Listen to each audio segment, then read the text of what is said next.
Hi, Josh Masters here again with Masters Fencing. I'm going to take you for a walkthrough of a white vinyl T&G 6-foot privacy. About 162 linear feet, I believe it was. Here, of course, we installed a post about 2 to 3 inches from the house here, being sure not to touch the house with the material. This is the hinge post that you see from the outside, so it actually has an aluminum inserted bracket in it to not only help stabilize the post, but to also give these the screws or something to be able to screw into so that it can hold it nice and stationary. Here we follow the floor of the property. As you see, it kind of slopes down. Here the gate, we've got a nice heavy duty handle here, put 4 screws in it. Also, they had an upgrade with some solar panel lights here. They come on at night, be able to see, you know, your fence, open up access. If you want to lock your gate here, you can actually put a padlock right here between it to open it. It's really simple. You just push up like that, and then butt it open. Boom. And we'll come through here, and here on the inside, let them get their puppy up through. Hey, Bubba, look. Oh, it's okay. And then here on this side, I always give my gates a good shut, make sure everything sits nice and firm. The gate post here used about 60 to 70 pounds of fast set concrete. Made sure that post is as firm as a tree before hanging this gate. Want to make sure that, you know, there's no future issues, even if it's wiggly just a little bit. You know, if it's not going to work, it's eventually going to slide down. If your gate's catching right here and not opening properly at the bottom, it's 99% of the time because your hinge post is doing that number right there. And so it's causing the bottom of it to fall down. Did a brace parallel pointing down at the hinge post to offset, counterbalance the weight. Got some nice heavy duty latch here that's actually made for vinyl. To lock it as well from the inside, if you want, you can also put a padlock right here. These are what's called adjustable hinges, so they have nuts on each side to be able to slide that panel however need be, right to left. Also for security measures, screwed into the aluminum bracket here.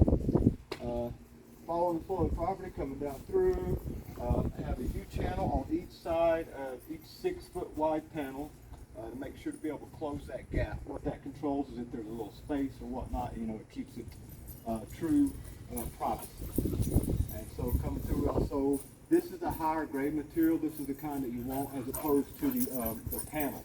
This is called T&G, which means tongue and groove. The rails actually go inside of the post, and there's small tabs to keep it from coming back out. Now, there's another style that actually are bracketed onto the post, and the posts are 4x4s as opposed to the 5x5s here. Each cap also put a squirt of vinyl glue in the corner of each one to make sure that it stays nice and firm, so, you know, the wind, whatnot, won't blow it off. Then, you know, a repair or whatnot does need to be done. It can be popped off still. Each post, like I said, get about 20 to 30 pounds of concrete. Here, following the floor of the property, that's also what you want. You never want your fence level, of course, unless your property's level as well. You always want to follow the floor of the property, staying about the same level off the ground, but also at the top staying nice and straight. That's why we decide to set our fences high and do what's called knocking down. We'll come back through with what's called the block. We'll throw dirt back in to the hole, and then we'll knock the post down to help with security and also to be able to control that height. Here, following the flow, coming all the way back down to the corner. Also, we'll guarantee to stay within 3 to 6 inches of your property line, so as not to infringe. So, you know, no future issues or discrepancies. So whatever you see, you own. Whatever your neighbors see, you own. So then there's no future issues or whatnot.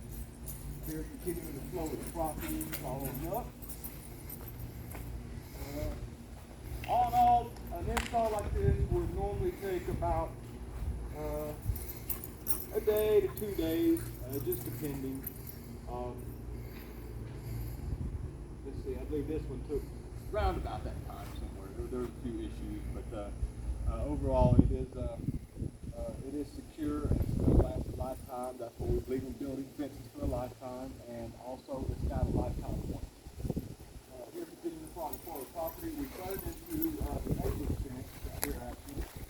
So this post is actually the end of ownership of their life. And so Now, their property fence actually ended right here, but because there's a continuation of the gap right here, you know, we continued to close it off. They didn't fence in all their existing property, but because they didn't, they forfeited the rights because, you know, the next door neighbors were deciding to get a fence. So in that case, they can fence to the fence right here. So coming on up, back up the property. This isn't their line. This is actually their neighbor's line. So back up through here, following the flow of the property. A bit of an elevation here. So reading the lay of the landscape, they wanted a 4-foot walk on each side for ease of access. And so because of the slope in the property and for efficiency purpose, went ahead and installed the gate, you know, closest to the house, and plus it's also the levelest point on the ground. And so then that way, you know, the slopage, we didn't have to rack the gate. Same issue here, you know, went ahead and did the brakes down through there. Open up and take a look on the outside. Reese? Get back, girl. That's what we got the fence for. Staying here. You're like, wow, where's everybody going? So here's following the flow of the property, coming on back down. And of course, I butted the post into the neighbors. I don't hinge, drill, tie, or secure to the neighbor's fence in any type of way or form. Your fence is your fence, and their fence is their fence. So there's no future issues or discrepancies. And pretty simple overall install. This is actually HOA, and so it meets the requirements. And if you like this or any other type of fences, if you got any questions or would like to get a quote, feel free to call me. And as always, thanks for installing with Master Smith.